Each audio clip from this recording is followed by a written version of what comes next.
اعوذ باللہ من الشیطان الرجیم بسم اللہ الرحمن الرحیم۔ ایک سوال ہے کہ کیا والد اپنے بیٹے کو پریشرائز کرے یا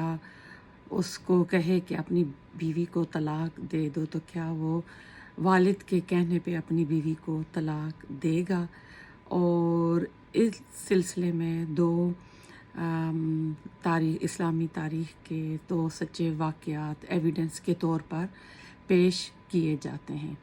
ایک حضرت عمر رضی اللہ تعالیٰ عنہ کا کہ انہوں نے اپنے بیٹے عبداللہ بن عمر سے کہا تھا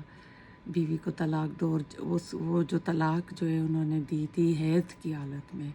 تو رسول اللہ علیہ وسلم نے کہا تھا کہ نہیں، اس کو طہر کی حالت میں جب وہ پیور ہو جائے تو پیوریفیکیشن میں اس کو طلاق دے، اور یہ احادیث کی کتابوں میں یہ حدیث ملتی ہیں۔ اس کے علاوہ حضرت ابراہیم علیہ السلام نے جب اپنی بیوی ہاجرہ اور بیٹے اسماعیل کو مکہ میں چھوڑا تو اس کے بعد وہ وقتاً فوقتاً جو انہوں نے چند چکر لگائے، تو ان روایات میں ملتا ہے کہ ایک بار آئے تو حضرت اسماعیل علیہ السلام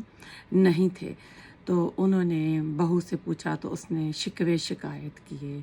جس طرح اللہ کی رضا پہ وہ خوش نہیں ہے، تو انہوں نے کہا کہ جب میرا بیٹا آئے تو اسے کہنا کہ گھر کی چوکھٹ گھر کی دہلیز بدل دے۔ جب اسماعیل علیہ السلام آئے تو انہیں والد کا میسج سمجھ آ گیا، انہوں نے ان کو طلاق دے کر قبیلہ جرم کے سردار کی بیٹی سے شادی کی۔ دوسری بار پھر آتے ہیں تو اب بہو سے سوال کرتے ہیں، تو انہیں پتہ بہو جو اللہ تعالیٰ کی حمد و ثنا اور شکر اور قناعت کی بات کرتی ہیں، تو کہتے ہیں کہ میرا بیٹا آئے تو اسے کہنا کہ چوکھٹ کو برقرار رکھے۔ تو حضرت اسماعیل علیہ السلام سمجھ گئے اپنے والد کا یہ پیغام۔ اسی طرح کا ایک واقعہ امام احمد بن حنبل کے زمانے میں پیش آیا، 4 سکول آف تھاٹ ہیں، اور اس شخص نے بھی یہی شکایت کی کہ میرا والد مجھے کہہ رہا ہے کہ بیوی کو طلاق دے دو، تو کیا میں طلاق دے سکتا ہوں؟ اور ساتھ وہ یہ 2 واقعے بھی مینشن کرتا ہے جو میں نے آپ کو بتائے ہیں۔ تو امام احمد بن حنبل نے کہا کہ نہ تو تمہارا باپ حضرت ابراہیم علیہ السلام ہے اور نہ ہی تمہارا باپ حضرت عمر رضی اللہ تعالیٰ عنہ ہے، لہٰذا والد کے کہنے پہ طلاق نہیں دی جا سکتی۔ تو اگر ایسا ہوتا تو آپ سوچیں ہمارے گھروں کی کیا حالت ہوتی، جوائنٹ فیملی سسٹم میں کتنی پالیٹکس چلتی ہیں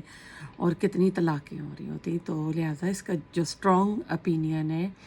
امام احمد بن حنبل کی کہ باپ کے کہنے پہ بیٹا طلاق نہیں دے گا۔ اللہ تعالیٰ ہمیں عمل کی توفیق دے، آمین ثم آمین۔